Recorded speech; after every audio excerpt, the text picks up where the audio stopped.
You see, the idea here is when you're running ads for your business, my recommendation would be you should start building your organic lead gen mechanism as well.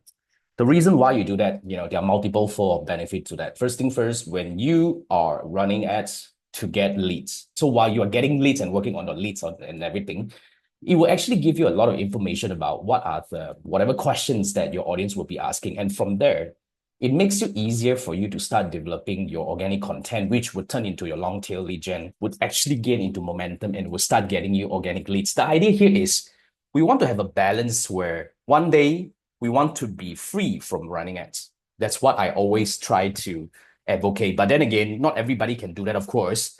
But I would say just one day at a time, one piece of content at a time. Maybe, who knows, a year down the road, 2 years down the road, you can actually spend way lesser on your advertising and you can still get similar amount of leads. That gives you a different leverage.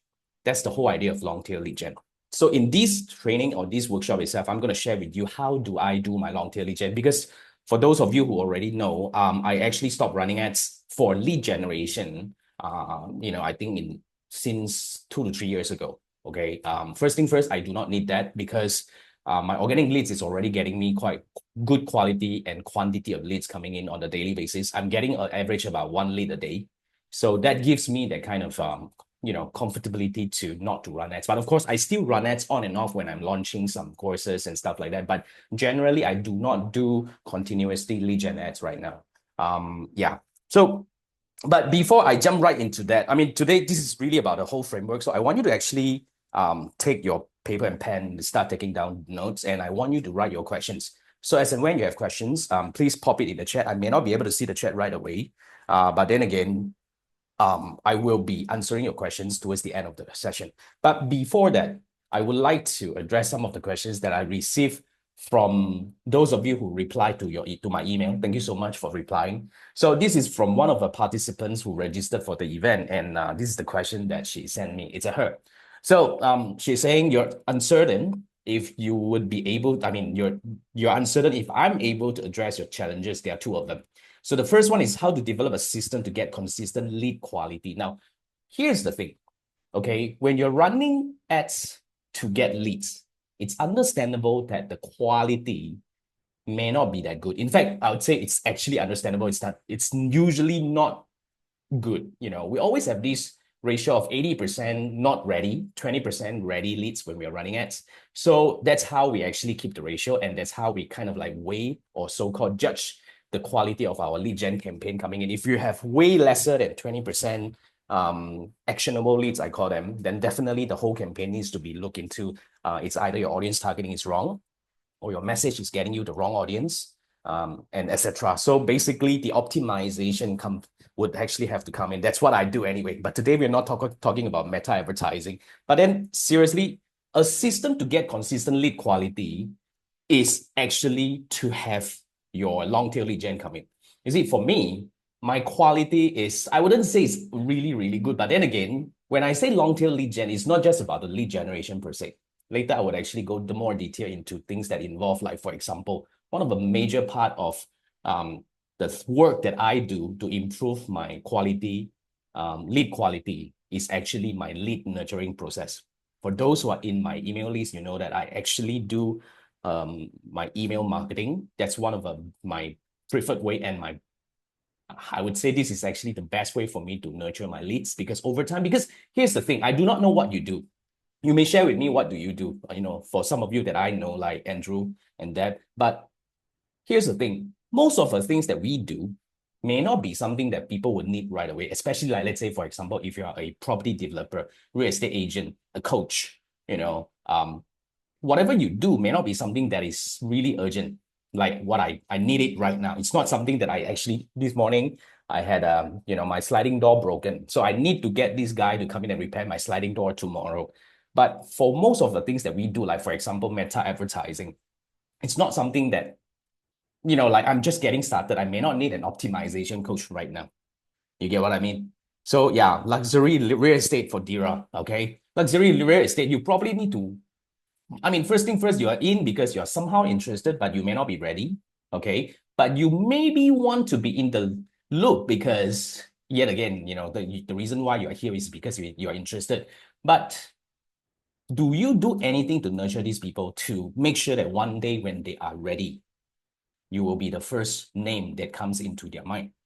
Let's say if you're an investment coach, if you're a real estate agent, when I'm ready to purchase a premium property for investment, of course, are you the one who comes into mind? And in order to be the one, what are you doing? Which is really important part to improve the quality. So I would say 95% of my clients who run lead gen campaign, paid ads on Meta advertising, do not have a nurturing process in place. So that's really something that you really have to look into.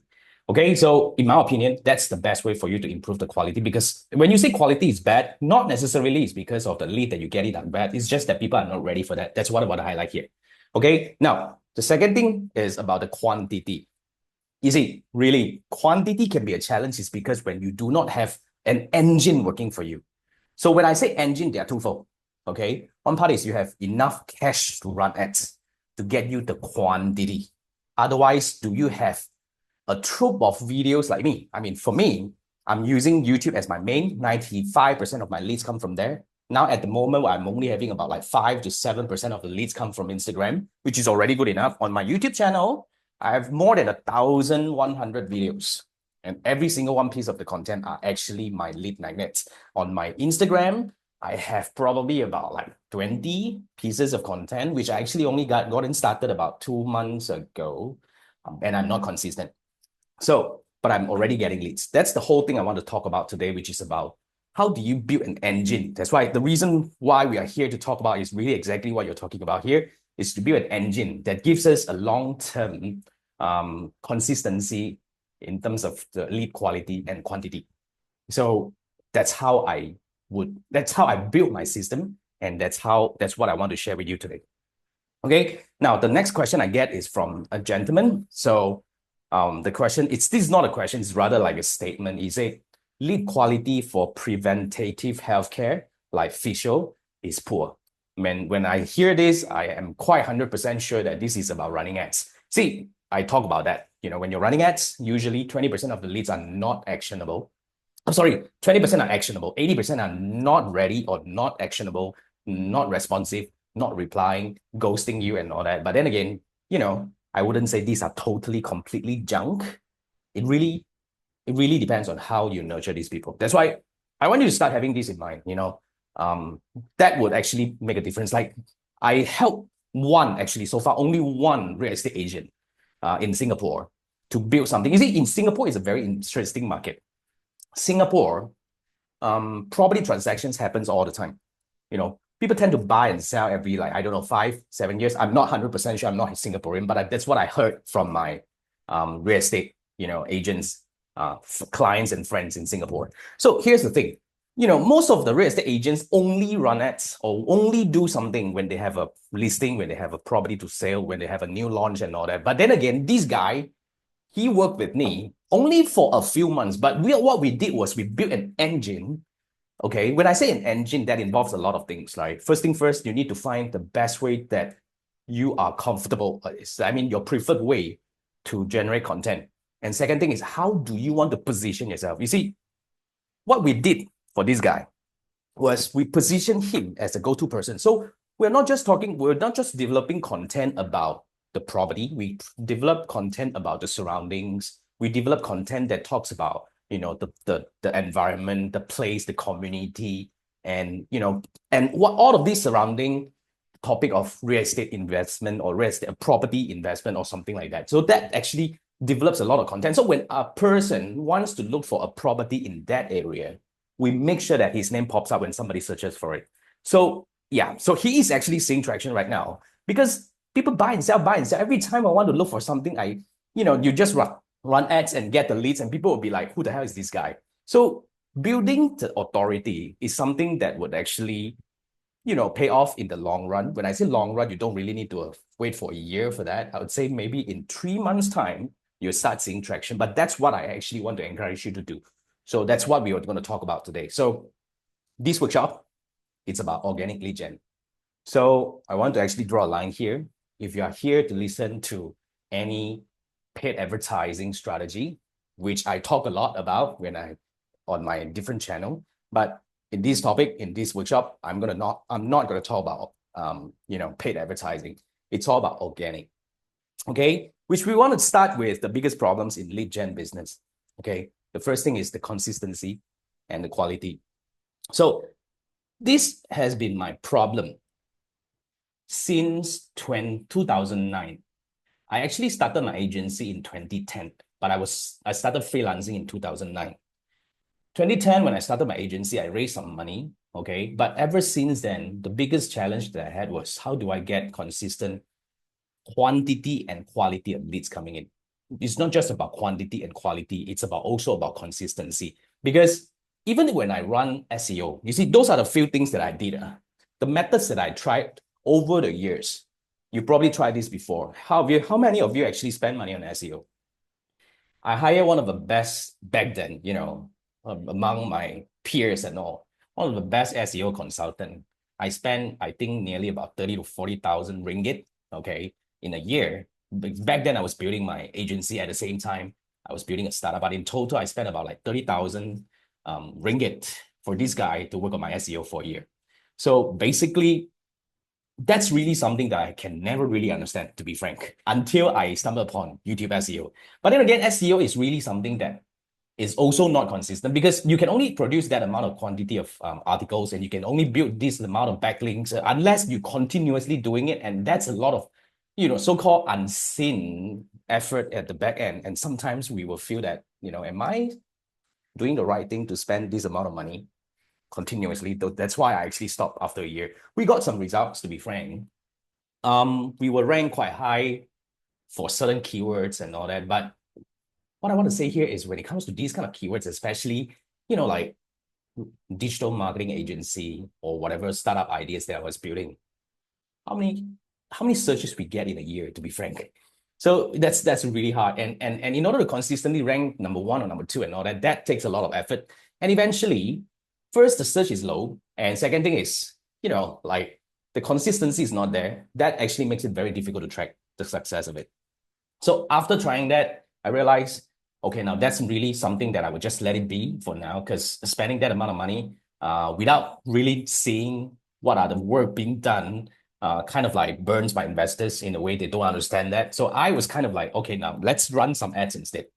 So we did, I spent quite substantial amount of money for a few years. Okay, back then we were investing in keywords like digital marketing agency, Facebook advertising agency. We got some, yes, we get some leads, we get some sales coming in. But then again, that was the challenge, The other problem about advertising, I mean, of course, we all tried Facebook advertising. The other problem about all these advertising, the leads that you get in through advertising is when they are in, they see you as another service provider. You get what I mean?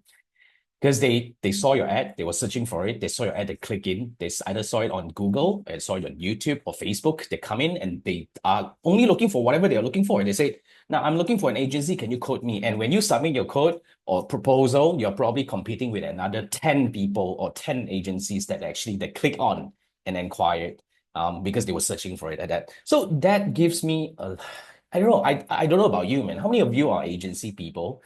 You probably can relate.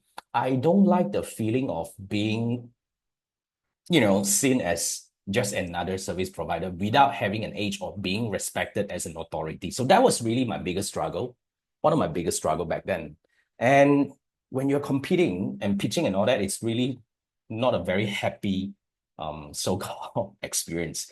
And that's one part of the reason why I stopped running my agency in 2020. But that was really the whole tenure of things that I did. But of course, along the way, other things that I did was, I did this content marketing. Back then it was all blog. I actually tried blogging. In fact, my business started from blogging. TribeUp was really a blog that I started in 2008. At that time, I was still working under a company, my first job, actually.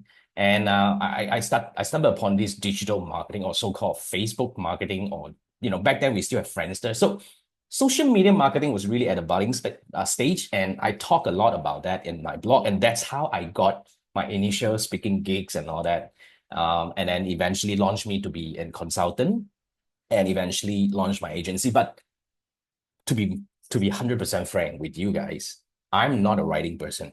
I find writing really, really like it's really not my thing. I don't like writing long articles, but really you need to have long articles to rank. But of course, now you can say that, oh, we have ChatGPT and all these things, but you know that ChatGPT can't do you much in terms of the SEO because Google would know that this is produced by the AI and they will not rank it for somehow. So and second thing is like everybody is doing the same thing if you do ChatGPT. But so that's how I feel. I wrote a lot of articles, but eventually I really realized I don't like writing article. So that's where I find things really, really trouble. But of course, I'm not saying that writing article is bad. It's part of a content marketing anyway. Today, we're going to talk about content marketing. But when it comes to content marketing, I think it's really important for us to find a method, that makes you really comfortable to do it in the long run. Remember, it's a long game. So what I found was YouTube. But before YouTube, I did this blogging. I did guest postings as well. I was writing in some people's blogs and stuff. So those are the things that I did. And of course, social media posting. We talk about that, right? How many of you post every day and get crickets? It's completely normal because we are not creating content that addressing to the right audience, or maybe we're not creating content at the right place. But having said that, I really want to highlight one very important statement that I want to kickstart the program today, which is content marketing is crucial for service providers. When I say service providers, whether you are a real estate agent, luxury real estate agent, e-commerce ads coaching, like investment mentor, anyone who is in service line, okay, consultant, experts, coaches, you need to do content marketing, okay, especially if you're running ads. Because trust me, audience nowadays, in fact, this is a common sense, right? But a lot of people still running ads without creating any content or much content or any content that helps their advertising effort. You see, when I see your ad and click on you, before I commit whether to book a strategy call with you or do whatever, I would definitely do a digging on you, But when I Google, I see nothing about you. When I try to go to your Facebook, your Instagram, I don't see much content that address my need, only a few pieces of content talking about certain things. That actually makes me feel that you're not legit. So, and yeah, because it aids your advertising, to be frank, digital marketing. But what I want to say here is, I'm sorry, content marketing. But what I want to say here is, when you do content marketing long enough, when you have accumulated the momentum, okay, it become an authority, so-called, it builds your authority in a very natural way. You see, like back then, when I started building my YouTube channel, today is definitely I have more experience on YouTube. I recently started back then I tried a little bit of stint and all that, but I recently started Instagram. But my method of running my Instagram content is totally different from my YouTube. You can actually check it out. But then again, that's another story. But what happened to me was when I first started building YouTube, I did a lot of course, the different early stage mistakes and all that. But when I gathered enough content, when I say enough content, I think probably about like 30 to 40 pieces of content. And I'm not saying that something that is polished. If you go to my YouTube channel, you know that I have nothing polished. Everything is so crappy. And the other day, I just shared with Andrew, I think yesterday, my way of generating content for my YouTube channel is really just to go live for half an hour, answer multiple questions. Each one has a beginning, answering questions, and call to action at the back of it. So every week I do live and I answer 3 to 5 questions. I just cut them into 3 to 5 pieces of content. I just throw it out to YouTube. That's how I do my content. I'm a lazy person, trust me. And whatever I share with you, whatever method that I use are really the lazy method, the easiest method, the method that actually requires the minimum effort and time. So that's what I do. But after a while, after getting about like 30 to 50 pieces of content on it, I started to have a very different feeling because the moment people came to me because of my ads, back then I was still running ads. When they asked for when I ask for my credibility or whatnot, right, I would just refer them. You may actually look at my YouTube channel. And when they ask certain questions, I refer them to a YouTube video that I produce. In fact, you can actually immediately when they have a question, you can produce a video and post it up and ask them to go and watch it on YouTube. But when they actually watch you, listen to you, and see a channel with really like quite a number of pieces of, a number of pieces of content and number of followers, you become not just another service provider. That's what I want to say. You become different. You become trusted. So really, it's about building a place that you want to build as your, I call it social media name card. But then again, that's really something that you want to really look into. So why content marketing? Because really, when I say content marketing, when it actually gains momentum, I actually started getting averagely about like I think eventually I started with maybe about like three to five leads per week.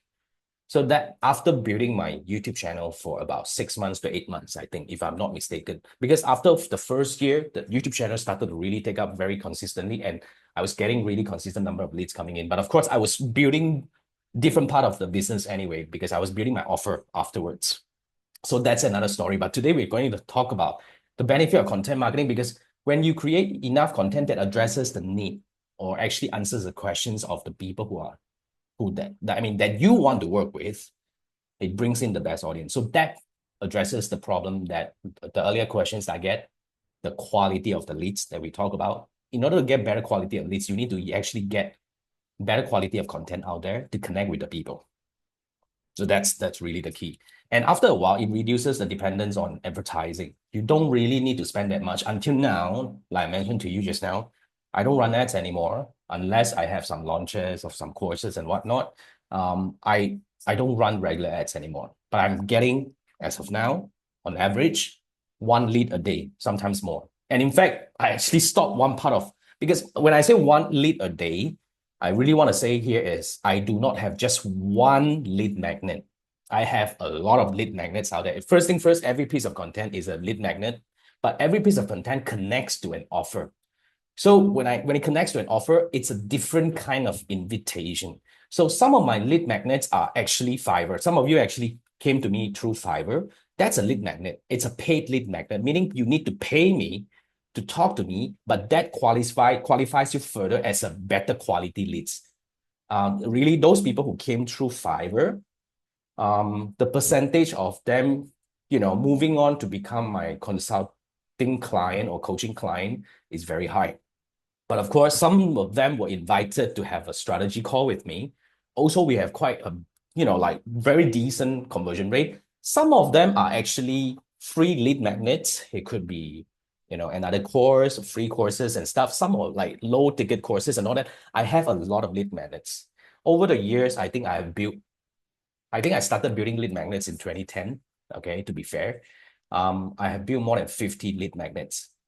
And what I want to say here is most of them fail because really, what I want to say here is if you're building lead magnets, it's completely okay to have a failed lead magnets. But then again, it's all the learning process, because most of the lead magnets that most people create are those lead magnets that you feel good about or you feel people want to see, but it's really, sometimes not the case. Okay. So we'll talk about that in another topic, maybe another workshop. But then again, yeah, out of 50 over lead magnets I built, I would say 90% of them do not really gain traction. Some of them are still floating around. Some of them would actually kind of like connected to a different one. But anyway, it also builds your authority. So I want to address a few reasons why your content marketing failed. First, because you're creating content for the wrong audience. So that's the most common mistake a lot of people make when they are creating content. So I want to really connect this with another topic, which is the awareness spectrum. Some of you, or probably most of you, are familiar with this thing. Audiences are separated into 5 different stages. So let's say, for example, unaware, problem aware, solution, product, most aware. So let's put it into a context. Okay, how do we connect this to put this into my meta advertising context? Okay, so unaware are those people who do not run Facebook ads. Okay, of course, you do not run Facebook ads, you wouldn't know that Facebook ads is so complicated. And one day your boss tell you that, okay, now I want you to, in charge of this part, I want you to start running ads for this e-commerce store. Then out of sudden, this become your task, and you realize, oh wow, when you get in there, Facebook advertising is so crazy. You learn something on YouTube, try to piece things together, you launch your first campaign. So after you launch your first campaign, you realize, holy cow, what are those numbers? What am I looking at?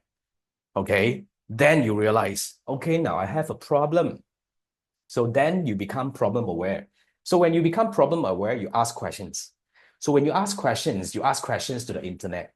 You can now do ChatGPT, but most people still use Google or YouTube because ChatGPT gives you those texts and all that. You sometimes want something deeper, you do your own research. So you go to YouTube, you go to Google, you type certain things like how to analyze Facebook ads. All of a sudden, you see this guy called Jason Gunn. He has a bunch of video talking about Facebook advertising analytics. So you went in, when you watch some of the videos, you realize that, okay, I get some, I still not get some, and it probably needs some help. So what is this guy really doing anyway?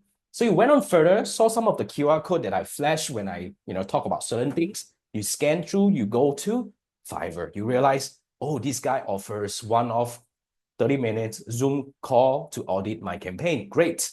And you see that, oh, maybe this is a little bit too expensive for me. Maybe I bring this to my boss. So you probably forgot about it and you keep running ads and you keep getting questions about, hey, how is our campaign going? Is it good or is it bad? How can we improve that? And you realize, come on, I can't really answer this question. Let's talk to the person. So from unaware, you became problem aware, then you search for problem, okay? Then you became solution aware after consuming some of the content. And then of course, you became product aware. So when you're ready, you become, a customer, whether you're at the product aware stage or most aware stage. Most aware are those people who have become my client or probably become my advocate or probably have been with me for years now. So basically, this is really the 5 stages. So here's the thing. When it comes to content creation, this is what I observe. Most people create content for those who are unaware. Meaning, especially when you're running ads, you are actually going out to the mass market, trying to tell everybody that, hey, I run Facebook ads analytics. I analyze your Facebook ads and I audit your Facebook campaign for optimization. I'd say 99% of the people don't really give a shit because they are not problem aware. They are not even aware about this thing at all. They are not even in this industry. So here's the problem. When you're running ads, you're going into an ocean of unaware people. Of course, the quality is going to be bad. Of course, the quantity may be there, but then again, the consistency and the quality is going to be like frustrating. So you have a lot of frustration. And especially when you're creating content for the unaware, you're only connecting with people who are unaware. Like, for example, I always like to do this. How to use Canva, those designers. How to use Canva. When I'm learning how to use Canva, I don't need a designer, but you are trying to sell graphic design. How to design a logo. You see, a real client who needs a logo don't want to learn how to design a logo. So you are actually creating content for the wrong people. And that is what most people do. And that's what I did when I first started my YouTube channel. Because back then, for those who were with me at the early stage, I actually started creating YouTube content only in 2020. At first, I was creating what is Facebook advertising. What is Facebook? What are Facebook objectives? How do we separate that? I mean, in fact, for the first 6 months or so, I was creating content like that. I'm not saying that I'm not getting audience, but those audience that I got in are those people who are just getting started. They are not really in a real problem. But luckily, I was only selling courses back then. But eventually, as I move towards something that is like, that I'm really aware that I'm doing right now, which is what I wanted to be, is I want to be an optimization strategist. I need to create content that talks to the right people, which is people who are already advertising and they have a pain point. So for what you do right now, I want you to really look at the content that you create. Are those content for the unaware or problem aware or solution aware? So you need to create content for the right people. And of course, that also comes back to the platform as well, because you're probably creating content at the wrong place. Now, let me give you this example. For whatever you do, or your audience, when your audience has a problem, where would they look for a solution? Like, for example, if you are a luxury real estate, I'm sorry, I'm just using this as an example. If you're a luxury real estate so-called agent, okay, do you think your client will go to TikTok to look for you when they need to invest in a luxury condo or bungalow. Same goes to e-commerce advertising coaching. Okay. When a person need help with e-commerce ads, it's not going anywhere. I need help. Let's go TikTok and have some fun there. Hopefully, I will stumble upon some answers. I mean, the intention is just not right for some places. So really, you got to create content at the right place that connects you. Here's the thing, because you're not creating content that connects with your audience when they're looking for you. So this combines the two statements that we talk about, because first thing first, you're not creating content for the people who are problem aware. Second thing is you're not creating content at a place where those problem aware people are searching for you. So that's the reason why your content marketing failed. Make sense? Really. So what we need to do here is I want to share with you now. Basically, I'm just going to share with you my long tail lead gen framework over here. Remember, okay, every piece of content that you create is a lead magnet. But basically, here's the difference of what most people do. Most people actually, when they are creating a lead magnet or so-called, or when they are creating any content, they'll ask first before giving. What do you mean? It goes like this. So whatever they do, they lead people to a place where, get your keto, give me your email address and I'll give you the ebook and stuff like that. I'm not saying that this is bad, but then again, I probably want you to see a different way of doing this, which is, you give first, then you invite to the next stage. You invite them to ascend to the next level. So that's what I do. In fact, on my YouTube channel, I've got over 1.1K videos, as you can see over there. This screenshot was taken yesterday. Okay. I don't have a lot of followers, as you can see, okay? But anyway, so I'm only running on these two platforms right now. To be frank, Instagram is only to support me at the moment. After doing this content for a while, I kind of, the maximum now, I'm telling myself, let's not push it. Let's probably do one piece of content every week. That's good enough, because my YouTube has got 3. So that's where I am right now. But even after creating content on YouTube for 5 years now, okay, after 1.1K videos, I only have 12.6K subscribers. But that is not important at all, because that, like whatever content that I build is supporting my business and it's reaching about 15,000 to 20,000 views every month. So for whatever you do, okay, and look at the amount of time they spend on my channel and all.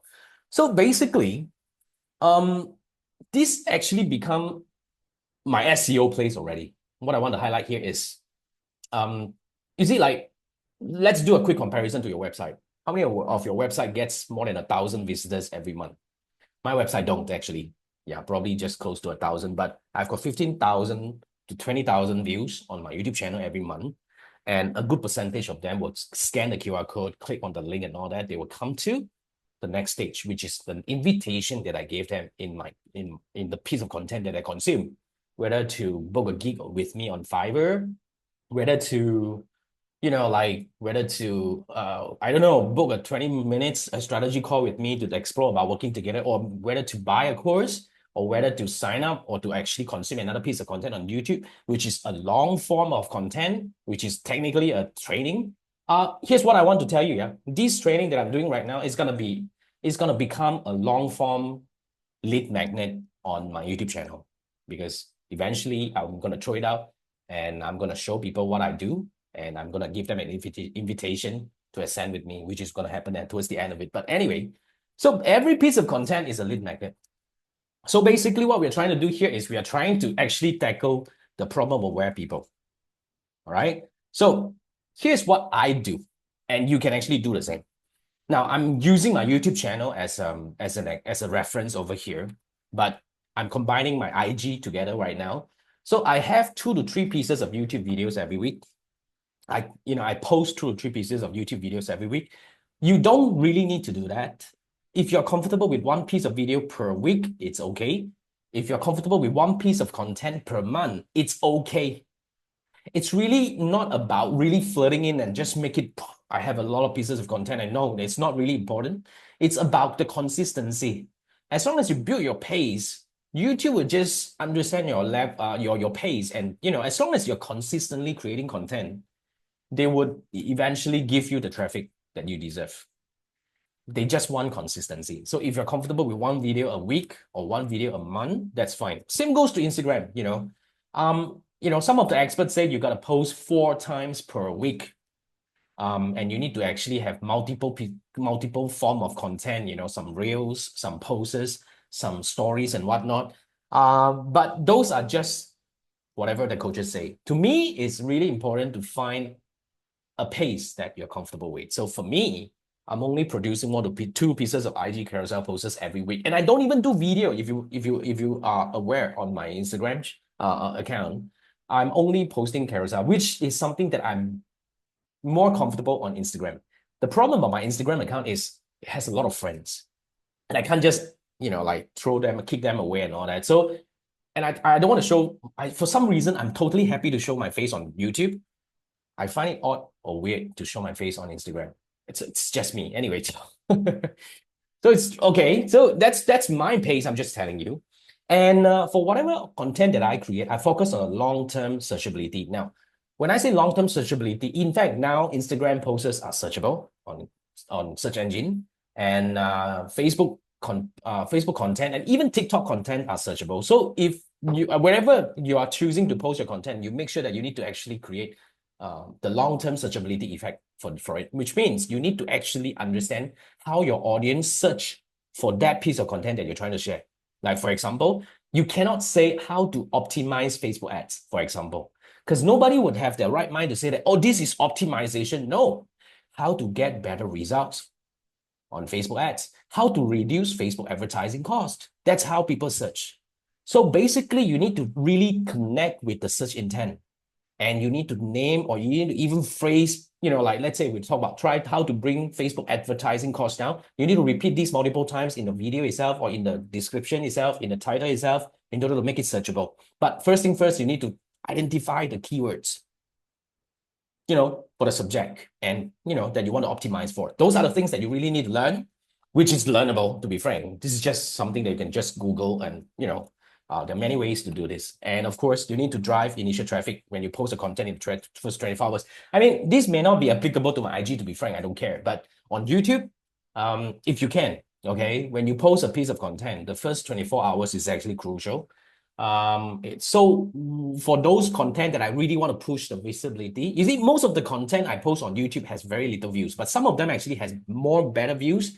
It's because I actually do some push. I probably a few things that I would do. I will share it on my social media, which is not many people actually care enough to click, but I would also email my audience, which is you, and that will generate certain amount of clicks coming in. And when I do the searchability and all that, like the keyword tagging and everything right, YouTube will rank me. And those that gets the good start at the first 24 hours usually would have a longer, better momentum in the long run. So that's the thing that I do when I'm creating content on YouTube. So the next thing is, to me, especially if you're talking about YouTube, I would say most of the videos should be short and precise.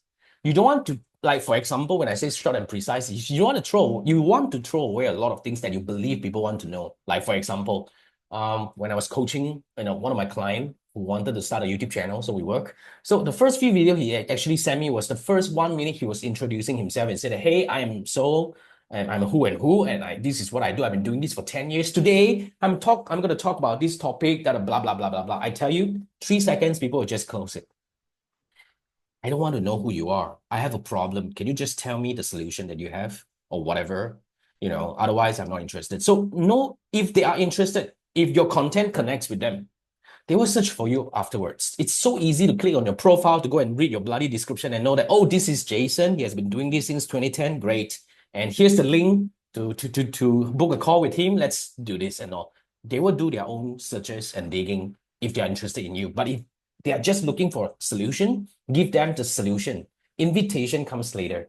So that's for short form content.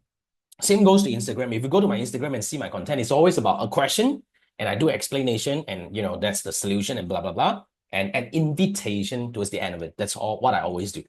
Okay, short and precise content, and answer questions. That's the best way to create content, to be frank. So like I say, that's how I create content. I've been doing my AMA live, Ask Me Anything Sunday, for, I think we have just crossed 190 episodes. I skipped some of the weeks, but 190 is not little, to be frank. Almost 4 years without fail. every Sunday night at Malaysia time, 10 p.m. So every week I create one half an hour live and I answer 3 to 5 questions. I create 3 to 5 pieces of content for my YouTube channel. That's how I keep the momentum, answering questions. So if you want to just copy my formula, you feel free to do that. Start a YouTube channel, do the live every week. If you have the momentum to do it long enough, you're going to see something different. Yeah, so that's that, and towards the end of everything you do, invite them to ascend to the next step with you. Always invite. And that's really what I call the lead magnet. It could be anything. It could be inviting them to a call. It could be inviting them to buy a gig on Fiverr. It could be asking them to purchase a course or to, like go on and watch another video, which is whatever. You got to know what to do next. So here are some of the, like the pro tips that I want to share with you if you're trying to do this on your own. First thing first, do not create content that you feel good about. Like I say, do not create content for the wrong audience, okay? Create content and make sure that you're creating content that connects with the search intent. That's the key. Otherwise, you'll be creating content like how to optimize Facebook ads. Instead of how to reduce Facebook ads cost, how to reduce Facebook ads CPM. Those are the search intent. But whatever you feel good about may not be. So your terminologies may not be the right keyword. Okay, that's what I want to say. And CTA invite in every single video. Don't be shy. Really invite in every single one. Forget whatever people say that you gotta give, then ask, give, whatever. Don't. Every piece of content, just give, ask. You're not asking them to pay you. You're inviting them to the next stage because you're already tackling them at the point that they have a problem. It's totally okay to invite them to the next stage. So when you are inviting, there is no selling really, because you're really knowing that these people has got some problem there and you have the solution. So an invitation is completely reasonable, okay? And yeah, this is really a very important pro tip. Make your CTA flexible for long term.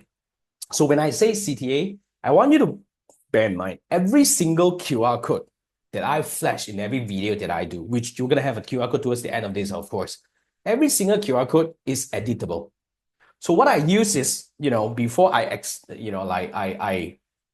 discovered Short.io, I was using PrettyLink on my WordPress. It's an affiliate link, but I would like to encourage you guys to go for Short.io. So let me show you what is Short.io. So Short.io is essentially shortened link with your own domain. Okay, so you see this is jasongan.link/ad setup. This is the main link I'm using on my YouTube channel right now. But the beauty of it is you can edit this and send it to a different destination. You see where I'm coming from? Because 1 year down the road, your offer may change, but the video is the same. But if you are no longer selling this service A, you're selling this product B, you want to be able to direct them to the right place. So this is about planning 10 steps ahead, really. This is what I've been doing. Imagine back then I have no idea what stroked my brain. When I started creating all this content with QR code, I was already having this in place. But that was using my WordPress like plugin. Now you can actually do this. You can buy your own link. For this, I'm using jasongan.link. You see, jasongan.link/ad setup. I can change it to anything I want. So keep this. You don't even need, there is no affiliate needed, to be frank. It's free anyway. You just need to buy your own domain and connect to it. And you can always change this. This is so far the best tool. And you need this, okay? And of course, another thing that is good about what do we call content, especially YouTube, okay? I'm not saying about Instagram, because Instagram may not be that flexible, or even Facebook, but for YouTube, continuous optimization is totally possible. Like, for example, if you know that this video is doing good, you can go in and further optimize whether it's thumbnail, it's title, it's description, it's tagging, keyword taggings and stuff like that. You can actually optimize everything. It's really, really like SEO. You can always optimize changing the keyword and stuff. So that's the reason why you want to do this, because what I want to say here is your video, whatever things that you create. I mean, I'm referring to YouTube right now, to be frank. I really encourage you to start a YouTube channel. That's what I'm actually trying to say. But then again, YouTube is like really like SEO. Really is an SEO. And it's actually the second largest search engine in the world, owned by the number one search engine. It really is really something you have to build. And continuous optimization can really give you that kind of SEO impact in the long run. And of course, now people will say that, oh, what about ChatGPT? What about AI? They are kind of like, like people are going to ChatGPT to ask questions right now instead of searches and all that. But eventually, you think Google is just going to sit there and let this thing happen? That definitely will have a way to get into the answers and start showing videos or whatnot inside there. And eventually, you will still have the benefit. You will still get a benefit that you're getting right now if you're creating content in the long run. Okay, but here's the thing. Okay, now that I already shared with you some of the even pro tips, the tools that I use, how do I create content and all that, even the structure of it, like answer questions, give content, and invite. This is really the simple structure. There is nothing much to teach, to be frank. That's the reason why I only do this workshop, just to want to show you the whole thing. But before you start, I want to give you a few things to consider before you start content marketing. So these are all the things that you have to think about. First thing first, you need to define your best audiences. Now, although when we are only talking about audiences here, but what really we are talking about is our positioning. In fact, that also relates to our business model. So who are the people that you want to serve? That's another question to ask. That's another way to ask this question. So when you say who are the people you want to serve, you need to start thinking, who are you? What do you offer? What is your positioning? Are you a generic Facebook advertising coach, or you are a Facebook advertising strategist that is data-driven, analytical, methodical? Whatever that you are representing has to be sure. And you need to start talking to the people who would like to connect with you, who appreciates you. That, really differentiates. In fact, that took me a while. Really, it took me a while. Like I said, like when I first started my YouTube channel, I was creating content for people who just want to get started Facebook advertising. But it took me a while to position. So you need to really position. That's really something that you need to, certain questions you need to ask, certain bouncing ideas. I worked with some coaches before. I worked with some peers, my partners and all that, eventually it was a bit of brainstorming. So that's really something that you need to drill down. Second thing is you need to identify how your audiences search for you. So that is really something that you can learn and you must learn. First, once you know your positioning, you need to understand how these people, what are the questions that you are able to answer? How would they ask the question? What are the keywords that you want to optimize for and all that? So when I say keyword and all that, so another thing I want to highlight here is when you're creating content for your YouTube channel or your blog or your Instagram or your Facebook post or your TikTok or whatever, okay, some people will come to me and say that, Jason, I run out of content ideas to create. You see, here's the thing. Try to go to my YouTube channel and search for how to reduce Facebook ads cost. You probably will see about 20 videos that talks about the same thing, but in different way. Different keywords, different key phrases, different way of presenting it, but same topic. It's totally okay to create the content over and over and over and over again. Especially if it worked. Whatever works, double down, triple down, 10 times down, 20 times down. Just make it as many as you can, because people will search for it in a different way. People would actually connect with a different way of presenting it. People understand things differently. So that's totally normal and it's totally doable. It's totally recommended. Let's do it this way. You have to do it, right? So that's how you need to identify how they search for you. And of course, it takes time to define and really understand your preferred content marketing style. Like I explored blogging. I also actually had a TikTok. I created a TikTok. I created content for it, and I realized, okay, I'm really not something for me. I was posting on Instagram as well. I was posting reels on Instagram, and for some reason, I don't like this kind of reel type, TikTok type kind of content, which is fast paced. I can't really get a message across. I'm not comfortable. So eventually, after a few rounds and all that, after testing here and there, I realized I'm the most comfortable when I'm on, horizontal videos like YouTube, and when I'm actually able to present with a deck or something like that. So you need to always find the best way, and that would actually take some time also. It would take some experiment, you got to test different things and all.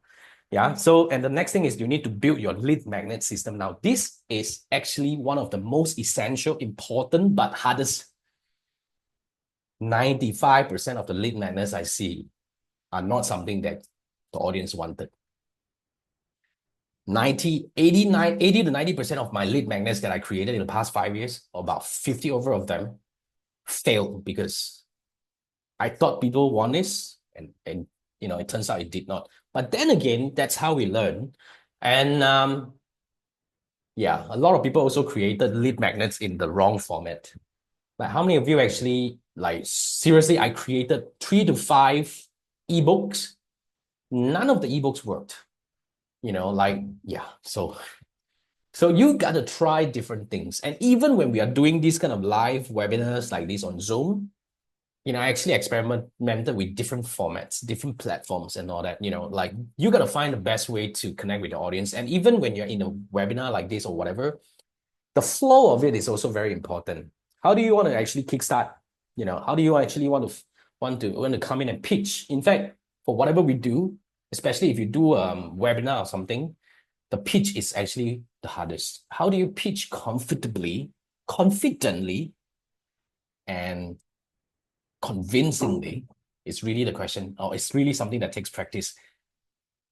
I do not just practice. In fact, back then I was building this, I had my mentors with me. He came to my live webinars and all that. And after that, he gave me criticisms. He helped me improve and all that. So you need somebody to actually look at your presentation to give you feedback on how to improve the thing. Don't be shy. You're building a business here. Nothing wrong about it. Okay. And yeah, this is another thing that is super, super, super challenging. I wouldn't say challenging, and fascinating and fun at the same time, which is building offers. I don't know, man. My offer right now is always unfinished. And I have no idea how many iterations I've made until where I am right now. And I'm still evolving it, to be frank.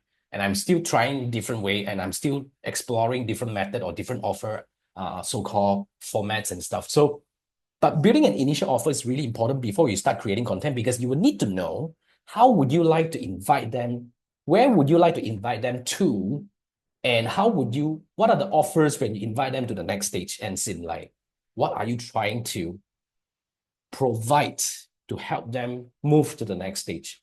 That's really something that we will have to really build. And of course, I would say last but not least, but if you look at the whole thing, it's like a whole business that we're trying to build here, you see. People, how they search for you, which is the intent. How do you connect with the people? How do you want to reach out to the audience? How do you want to throw yourself out? How do you want to present yourself? How do you want to invite them in? What are you selling, really? And how do you nurture them? Like I said at the very beginning, 80% of the leads would not convert the first time they come see you. Let's put it this way. I would say 80% of my clients, okay, would only ready to become my client after 1 year. 80% of them. Of course, we have about like 10 plus 20% of them actually, they are ready, they're problem aware. They saw the video, they come in, they become a client. But 80% of my clients actually, they came in through some lead magnets or some courses. They read my emails for over a year. And then whenever they are ready, they come to me. Because like I said just now, whatever we are selling are not something that is really urgent. Like, my sliding door is broken, I need it fixed tomorrow. But no, the things that we do, like frankly, as long as my e-commerce ads is running fine, I would actually just let it run until my boss tells me that I want to double the revenue, and I tried double the ad spend, and it doesn't work. Then I'll be like, shit, this is not right. I need some help. Yeah, you get what I mean? But your nurturing system, if you're not able to kind of like nurture them until they are ready to come to you, maybe 1 year down the road, maybe 2 years down the road, you will not get them, especially like agencies. I'm not sure how many of you are in agency. This is especially because people change agencies every year or two. So you will never lose a client, because when the interest is there, it's always there. You just need to be there. I mean, whoever who actually runs the longest wins the race, right? So it's really that way. So you really got to be there. But how do you inform them? How do you remind them? In fact, the nurturing system is really the key. But what are you gonna use to nurture your audience? Okay, so that's really something you need to think about. How do you nurture them? Okay, so really, it's totally okay to feel overwhelmed because, like I said, it's a business that we are actually trying to build. We are trying to improve the whole business from various aspects, from the lead magnet aspects, from the content marketing aspects, from the audience targeting, for the positioning aspects, from the offer aspects and everything. So there are many things in your business that are really like optimizable, but we really want to tackle one thing at a time. So totally okay to feel overwhelmed, but what I want to say here is you don't really need to do this alone. Just like when I first started, I have my peers, I have my mentors, I have my, good friends with me. I want them to help me grow. That's the reason why I pay these people. But then again, I don't want you to look at this as a person that you pay, but it's really a navigator. See, you hear me out, okay? Nobody can run this business better than you. You are in the driver's seat. You should decide where you want to drive this vehicle to. How do you want to drive it? How fast you want to drive it? But then again, you need to focus on driving. You need somebody at your side to tell you that, look, in front there, maybe there is a loophole. Don't hit into that. Maybe there is a better way to actually get there. Maybe we should slow down. Maybe we should do this instead of that. You need somebody who have actually gone through, similar path that you are going through right now to help you really look at things from a different perspective. That's what I do, actually. So here's the thing. What I'm offering you here is very simple. I would like to become your business marketing navigator.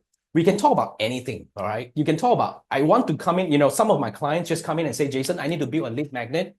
Let's engage for a month and let's get this done within 4 calls and 4 sessions of discussions and all that. Let's get it through. Some people will say that, Jason, I need to have 1 call a month. Is it possible? Because I just want to do a check-in. I just want to have really a bouncing board.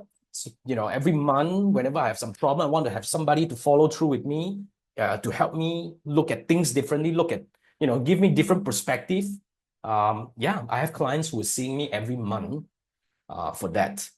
And yeah, of course, it's really up to you on how you want to actually tailor, because different people has different pace. Back then, I was offering my business coaching in a 6-week business coaching, 8 weeks business coaching, YouTube marketing, 6 weeks and all. I realized not everybody has the same pace. And like I said, when you are talking about creating content marketing, building offers, building lead magnets, it's essentially business building. Different people has different pace. And you have different commitment. You have your team to take care. You have a lot of things. You have a business to run. Come on. You would definitely not be able to pull through, like if I do a 6 weeks boot camp kind of thing, you will not be able to do that. That's why I gave up those group coaching thing. I want to work with businesses. I want to work with you in a pace that you're comfortable with. So it could be any format. It could be any duration. It could be any way. It could be just one-off gig and say that, Jason, can I book a one-off with you whenever I need it, just to check in, just to bounce ideas and all that? All is possible. So basically, if you want to build your marketing with me, if you want me to become your navigator in your business marketing journey, whether it's about building lead magnets, whether it's about building your offers, refining your business model, try to really distill down the best audience that you want to target, best way you want to communicate with your audience, whether it's YouTube, whether it's Instagram, how do we actually do research on the content, anything, okay? I may not have answers to everything, okay? But what I would bring to the table is my mistakes, my failures in doing all this. And of course, whatever I have right now, I've achieved some of the early success that I'm actually enjoying right now. And I want you to enjoy the same. So scan this QR code. Let's have a quick chat. And yeah, let's see if we are a good fit to work together.